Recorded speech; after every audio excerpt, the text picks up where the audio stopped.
Olá, alunos da sexta série de ensino fundamental. Tudo bem com vocês? Espero que sim. No vídeo de hoje, darei sequência na atividade 4, volume 3, do Aprender Sempre, da sexta série de ensino fundamental. Então vamos lá? Lembrando, se você gosta desse tipo de conteúdo, deixe seu like e se inscreva no canal.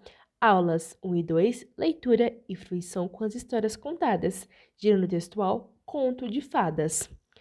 1. Despertando o prazer pela leitura. Lembre-se de um conto de fadas de que você mais gosta. Primeiro, recapitule em sua mente, lembrando-se dos detalhes da história. Anote no quadro a seguir as respostas para as perguntas indicadas. Qual é o nome do conto de fadas? Então, a resposta é pessoal. A história fala de quê? Então, espera-se que você identifique o assunto ou tema da história, trazendo elementos que evidenciem essa identificação. Exemplo: perigos da vaidade e da ingenuidade em Chapeuzinho Vermelho, versão dos irmãos Grimm. Quem eram as personagens? Espera-se que vocês tragam os nomes das personagens com possibilidades de caracterização. Onde a história aconteceu. É importante destacar elementos relativos aos espaços do conto de fadas, um reino distante, uma floresta, por exemplo. Quando aconteceu? Então, como os contos de fadas são normalmente atemporais, os sentidos de expressões como, por exemplo, era uma vez, há muitos anos e etc. Qual o fato da história que mais lhe chamou a atenção? Então, novamente, a resposta é pessoal. 2. Lendo e compreendendo o gênero textual conto de fadas. Agora leia o fragmento de um conto de fadas, depois desenvolva as demais atividades propostas. Texto 1. O Príncipe Rã ou Henrique de Ferro. No tempo que se foi, quando ainda aconteciam encantamentos, viveu um rei que tinha uma porção de filhas, todas lindas. A mais nova, então, era linda demais. O próprio sol, embora visto todos os dias, sempre se deslumbrava cada vez que iluminava o rosto dela. O castelo real ficava ao lado de uma floresta sombria, na qual, embaixo de uma frondosa tilha, havia uma fonte. Em dias de muito calor, a filha mais nova do rei vinha sentar-se ali, e quando se aborrecia, brincava com sua bola de ouro, atirando-a para cima e apanhando-as com as mãos.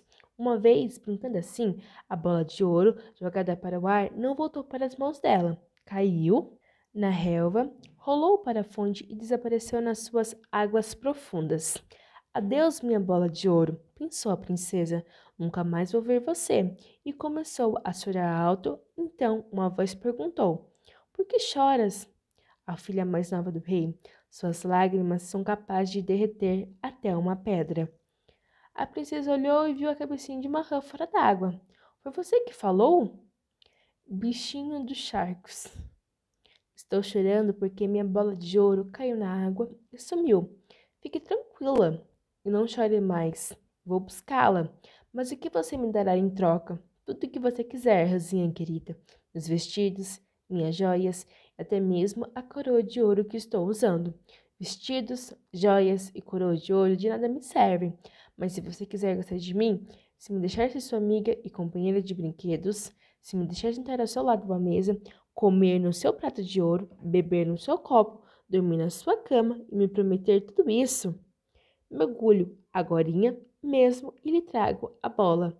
Claro, se me trouxer a bola, prometo tudo isso, respondeu prontamente a princesa pensando.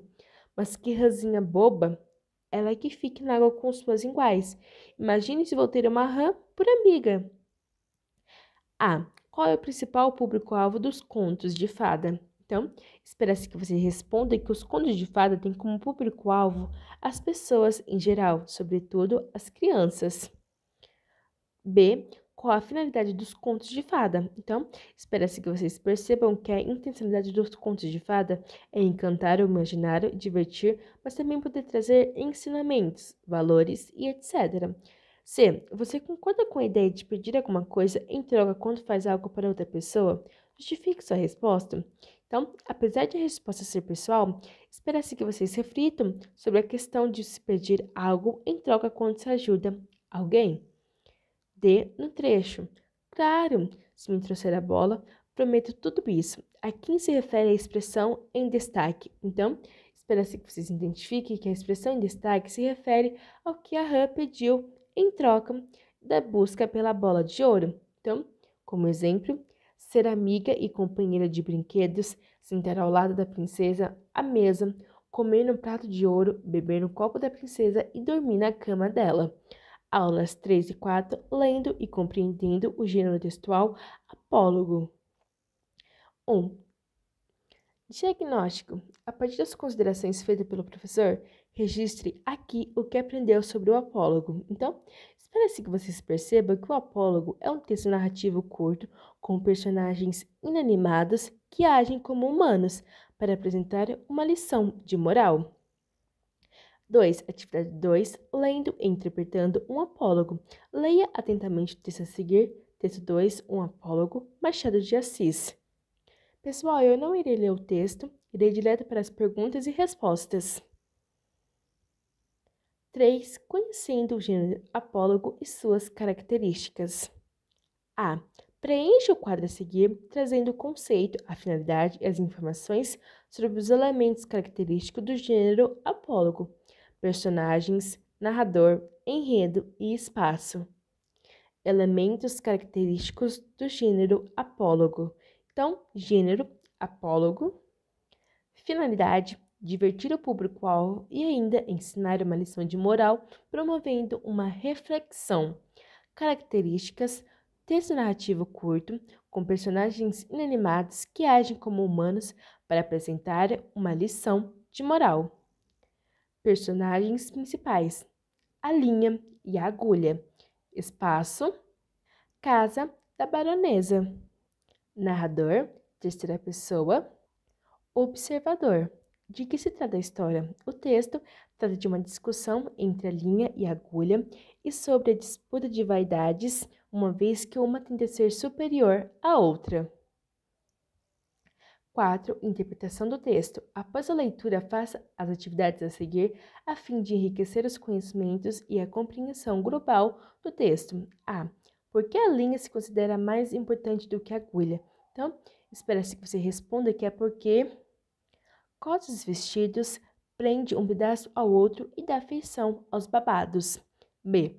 No final da história, como não houve acordo entre as partes, há uma lição de moral. Qual é ela? Explique o que você entendeu sobre essa lição, presente no texto. Então, espera-se que você compreenda que na lição, ao final da história, explicitando um trecho, contei essa história a um professor de melancolia que me disse, abanando na cabeça: também eu tenho servido de agulha, há muita linha ordinária. O ator, então, ele traz uma reflexão sobre os comportamentos humanos, no fato de o professor se identificar com a agulha, pois nem sempre as pessoas que abrem os caminhos são reconhecidas. 4. No trecho, quem lhe importa o meu ar? Cada qual tem um ar que Deus lhe deu. Importe-se com a sua vida e deixe a dos outros. Mas você é orgulhosa. A palavra destacada expressa a ideia de A. Adição. B. Alternância. C. Conclusão. D. Oposição. Então, mas você é orgulhosa. A palavra em destaque expressa oposição. Letra D. 5. Todo texto tem uma função sociocomunicativa, que se refere ao objetivo a ser alcançado pelo autor ao escrevê-lo. Ela está presente nos gêneros textuais de forma diferenciada. Assim, percebe-se que o propósito desse texto é, então, B, promover uma reflexão. Aulas 5 e 6, elementos. Elementos lexicais e coesivos no texto. 1. Elementos lexicais e coesivos no textos. Hora da pesquisa. Em duplas, desenvolva uma pesquisa na internet ou em livros impressos acerca das palavras ou expressões cuja função seja a de ligar palavras, orações, assim como de termos que substituem, fazem referência a outro termo em um texto. Apresente as descobertas ao grande grupo e deem exemplos. Então, nessa atividade, espera-se que vocês coletem informações acerca do papel coesivo das conjunções e dos pronomes, a fim de promover ligações entre as ideias, evitar repetições, deixando o texto mais organizado e facilitando a compreensão. 2. Elementos lexicais e coesivo no texto. Continuação. Observe o contexto no conto Príncipe Rã ou Henrique de Ferro e responda as atividades seguintes. O castelo real ficava ao lado de uma floresta sombria, na qual, embaixo de uma frondosa tilha, havia uma fonte. Em dias de muito calor, a filha mais nova do rei vinha-se assentar-se ali e, quando se aborrecia, brincava com sua bola de ouro, atirando-a para cima e apanhando-a com as mãos. No trecho acima, os termos destacados, usados como pronome, nos dois casos estabelecem relação entre parte do texto, evitando a repetição de outras palavras. Elas foram utilizadas pelo autor para evitar a repetição de, então, a rã, B, a bola de ouro, C, a filha mais nova do rei, D, a floresta sombria. Então elas foram usadas pelo autor para evitar a repetição de, B, a bola de ouro. Observe outro trecho. Uma vez, brincando assim, a bola de ouro jogada para o ar não voltou para a mão dela. Caiu na relva, rolou para a fonte e desapareceu nas suas águas profundas. Adeus, minha bola de ouro, pensou a princesa, nunca mais vou ver você. E começou a chorar alto. Então a voz perguntou: Por que choras, a filha mais nova do rei? Suas lágrimas são capazes de derreter até uma pedra. B. No trecho acima, as palavras dela e suas foram utilizadas pelo autor para se referir, então, C, a filha mais nova do rei. C. Chamamos de figura de linguagem os recursos expressivos empregados para gerar efeitos de sentido nos discursos, ampliando a ideia que se pretende passar e que não seria possível com o uso restrito e literal das palavras. Assim, no trecho, suas lágrimas são capazes de derreter até uma pedra. O efeito de sentido da expressão está expressa, então, exagero. Observe os casos de coesão lexicais, também no texto estudado, um apólogo de Machado de Assis e responda as atividades 4 e 5.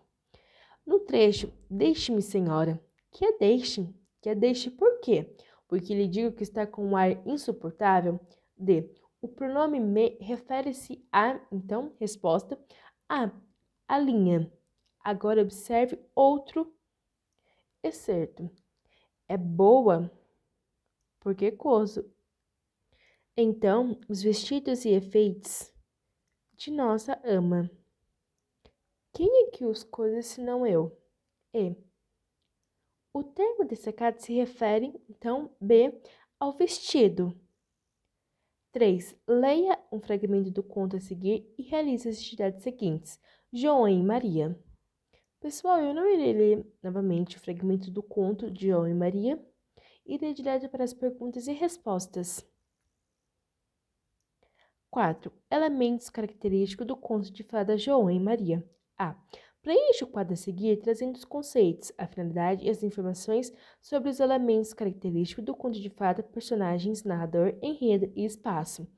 Elementos característicos do gênero contos de fadas. Então, gênero, conto, conceito. O conto de fada é um gênero literário que possui narrativa curta, fictícia e tem sua origem na tradição oral e da necessidade humana de contar e ouvir histórias para transmitir ensinamentos, valores ou divertir as crianças. Finalidade, então, é narrar uma história com a finalidade de relatar fatos imaginários de forma rica e criativa, despertando a curiosidade, a imaginação e a criatividade, além de promover o enriquecimento na vida interior. Características, então possuem personagens, narrador, espaço, enredo, tempo e promovem uma reflexão. Personagens principais: João e Maria. Espaço: Casa dos Pais, Floresta e Casa da Bruxa. Narrador: terceira pessoa, que seria o observador. 5. Elementos coesivos no texto. Releia o trecho a seguir, extraído do conto de fada João e Maria, e depois faça o que se pede. Para que haja uma boa sequência textual, as palavras ou expressões utilizadas como conectivos interligam as frases, períodos, orações e parágrafos, permitindo a sequência de ideias. Observe o trecho a seguir e proceda a atividades. João e Maria, Descansem, nós vamos rachar lenha para a lareira. Passaremos para pegar. Após longa espera, comeram o pão. Cansados e fracos como estavam, adormeceram. Era noite alta. E dos pais, nem sinal. Estamos perdidos, nunca mais encontraremos o caminho de casa. Soluçou Maria. Esperemos. Aparecer a lua no céu. Acharemos o caminho de casa. Consolou o irmão. A lua apareceu. As pedrinhas João tinha deixado cair pelo atalho. Começaram a brilhar seguindo. Os irmãos conseguiram voltar até a cabana.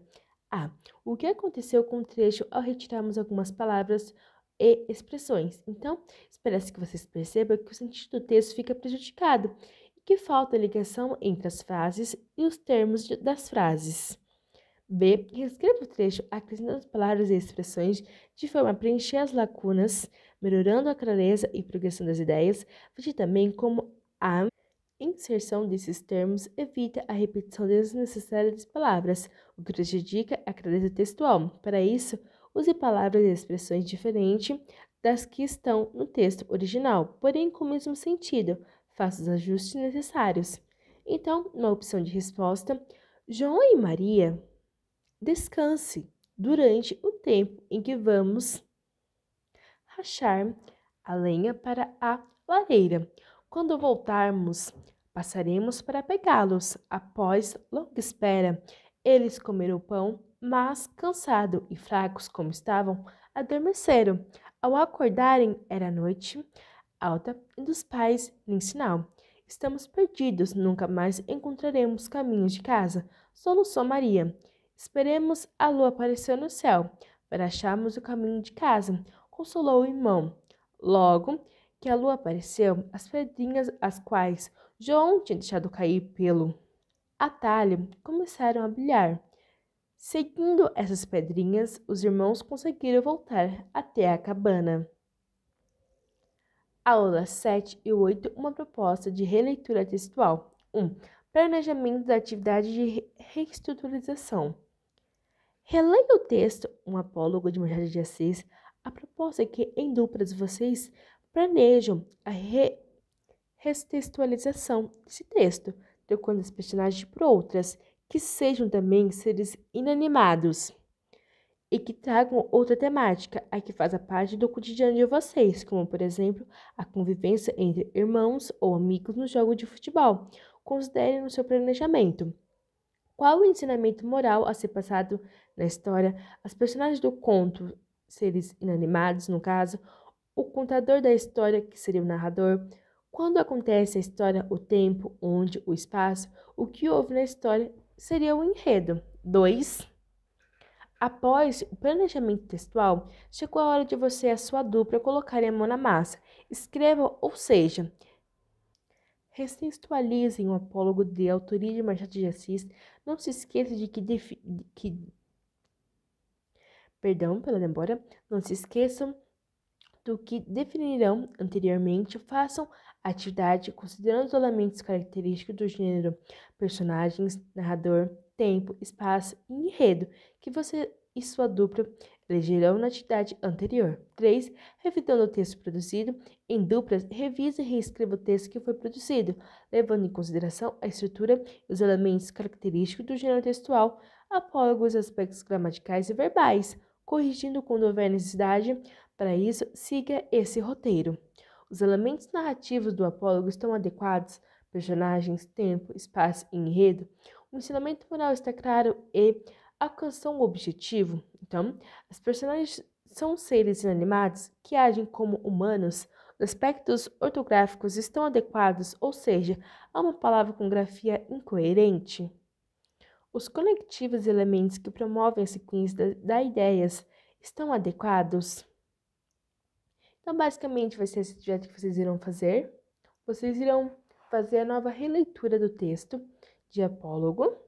Vocês irão escrever com outro tipo de roteiro diferente daquele, como, por exemplo, conversar com sua boneca em um jogo de futebol, dado como exemplo nessa atividade. Então, alunos, esse foi o vídeo. Eu espero muito que tenha ajudado vocês. Se gostou, deixe seu like e se inscreva no canal. Tchau, tchau e até os próximos vídeos.